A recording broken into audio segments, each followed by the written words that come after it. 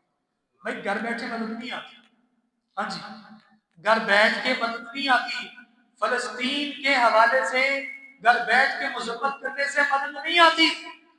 اگر صرف فلسطین کی فتح کے لیے مسلمان صرف ایک دفعہ اعلان کرے حکمران کہ ہم آ رہے ہیں، بس ہم آ رہے ہیں، تو یقین جانے ان کے ویسے ہی کافروں کے پیشاب خشک ہو جائے، ان کے اندر ایسی پاور ہی موجود نہیں ہے کہ مسلمانوں کے ساتھ مقابلہ کر سکے۔ اللہ رب العزت نے مسلمان کو دلیر بنایا، ایمان بہت بڑی مضبوط طاقت ہے، اور جتنی ایمان کی مضبوطی ہوتی ہے انسان اتنا ہی دلیر ہوتا ہے۔ بڑے بڑے ایسے لوگ ہیں جو ساری زندگی سجدے سے سر نہیں اٹھاتے، جہاد کی بات ہے تو بیچاروں کے دلوں کو پریشانی ہوتی ہے کہ اب لڑنا پڑے گا، شہید ہو جائیں گے، یہ ہوگا وہ ہوگا۔ مومن کا فلسفہ کیا ہے؟ کافر اور مومن کے فلسفے میں فرق ہے۔ کافر کا فلسفہ ہوتا ہے تخت یا تختہ، اگر جیت گئے تو تخت مل جائے گا، ورنہ تختہ ملے گا ختم ہو جائے گا۔ مومن کا فلسفہ کیا ہوتا ہے؟ بابا جی نے سردار بنایا کرتے تو مومن کا فلسفہ یہ ہے، نہ ملے تو روزہ، مل جائے تو عید، مار آئے تو غازی، مر گئے تو شہید۔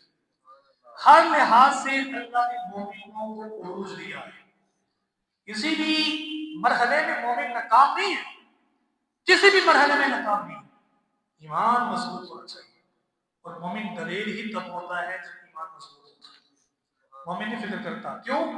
جب غزوہ بدر میں اللہ رب العزت نے فرشتے بھیجے، پوری انسانیت کو، مسلمانوں کو پیغام دے دیا، گھر سے نکلو گے، نکلنا تمہارا کام ہے، مدد بھیجنا تمہارے رب کا کام ہے۔ تو یہ مسلمانوں کو مدد ہے۔